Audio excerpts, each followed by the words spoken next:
O uso excessivo do celular pode causar danos na postura. Chamada de síndrome do celular, a lesão no pescoço pode causar dores até a parte superior da coluna. Dependendo do jeito que a pessoa usa o aparelho, é possível que a lombar também seja uma região atingida por dores. A síndrome é considerada tão grave que pode causar até mudanças na coluna cervical, que dificilmente seriam revertidas. E quem vai explicar quais riscos a coluna vertebral pode estar sujeita é o Dr. Francisco Vaz. Ele é neurocirurgião especializado em doenças da coluna vertebral. Olá, doutor, uma boa noite. Seja muito bem-vindo.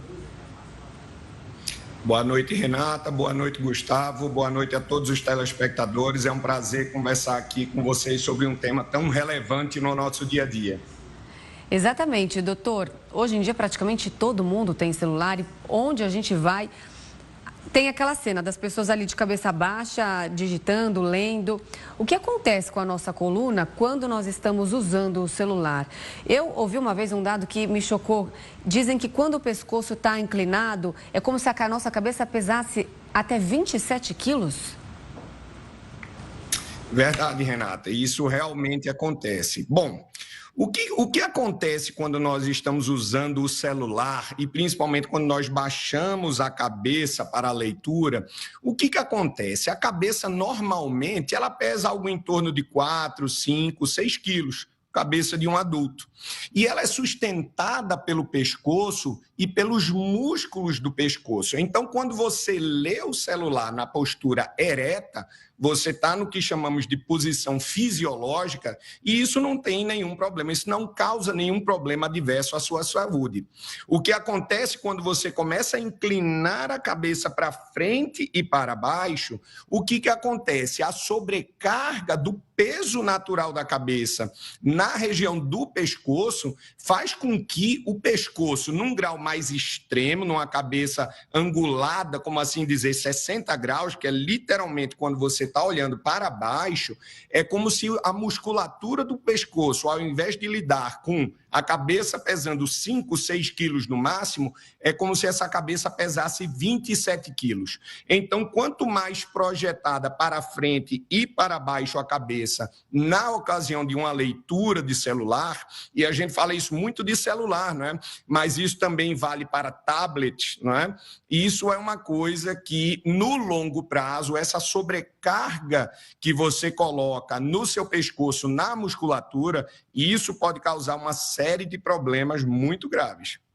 Doutor, uma boa noite da minha parte também. Lhe pergunto como que esse problema pode atingir diferentes idades. Minha preocupação, claro, mas é com as crianças. Afinal, uma coisa somos nós, adultos, que começamos, tudo bem que já faz um bom tempo que tem o celular, mas as crianças já estão incluídas nesse mundo logo desde pequeno, já com a telinha. E elas estão em fase de crescimento, ainda está a formação do corpo. Isso afeta de diferentes maneiras?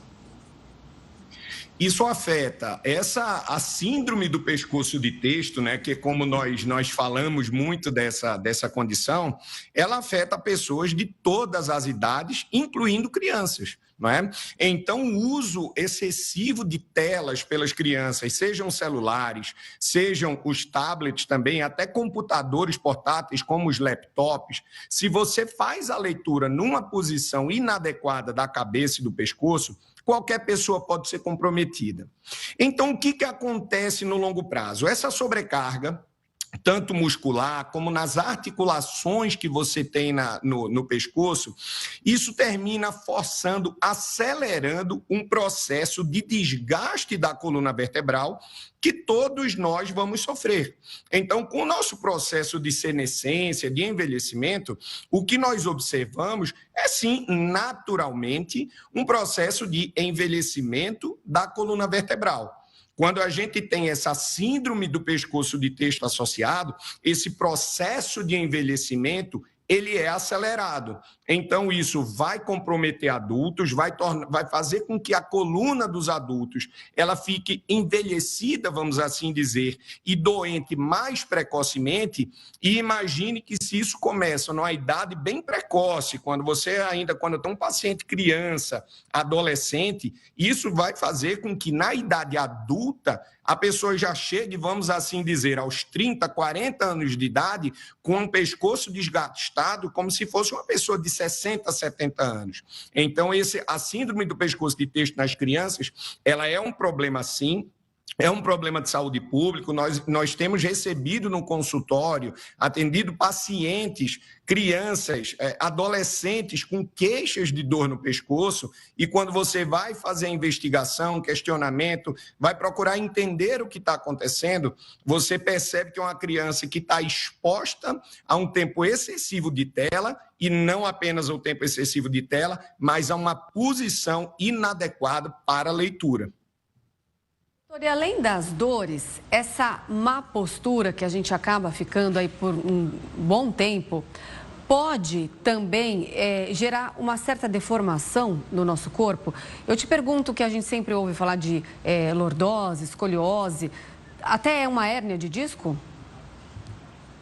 Pode. E essa pergunta é muito importante, Renata, que você faz. Sim, o uso crônico, assim, a síndrome do pescoço de texto, quando ela acomete cronicamente um paciente, ela vai começar com dores e no futuro ela pode sim levar ao surgimento de deformidades, tá?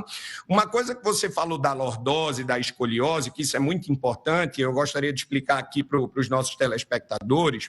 A nossa coluna cervical, ela normalmente tem uma curvatura que a gente chama, ela tem uma lordose cervical. O que acontece? A nossa cabeça, ela deve ser ereta, ligeiramente projetada para trás, e a coluna cervical, ela faz essa curvatura naturalmente. Então, é a lordose fisiológica da coluna cervical. No caso da síndrome do pescoço de texto, essa lordose, com o passar do tempo, ela vai se perdendo. Você tem inicialmente uma perda da lordose, uma retificação dessa curva da coluna cervical, e no futuro, com o progredir da doença, com o que eu posso chamar de uma negligência no diagnóstico e no tratamento dessa doença, aí você vai ter uma situação de cifose, que é o que a gente chama de cifotização da coluna cervical, que basicamente vamos dizer assim, a queda da cabeça e do pescoço para frente e para baixo. E isso é uma deformidade que, mais para frente, pode levar ao surgimento de hérnias de disco, de bicos de papagaio e do que chamamos de estenoses da coluna vertebral. No fim da linha, vamos assim dizer, sem tratamento, isso pode levar ao que a gente chama de aperto do aperto dos nervos e da medula, com fraqueza muscular, dificuldade para manuseio, dificuldade de marcha, isso nos casos mais avançados. Tá certo, doutor. Obrigado pela participação aqui conosco, pelo alerta justamente com essa mania nossa de ficar olhando para baixo com o celular. Um forte abraço e até uma próxima. Eu agradeço mais uma vez, Gustavo, Renata, pela oportunidade e reforço esse seu alerta. Vamos usar os celulares, mas com a postura adequada. Isso é fundamental para a boa saúde da nossa coluna. Boa noite. Boa noite.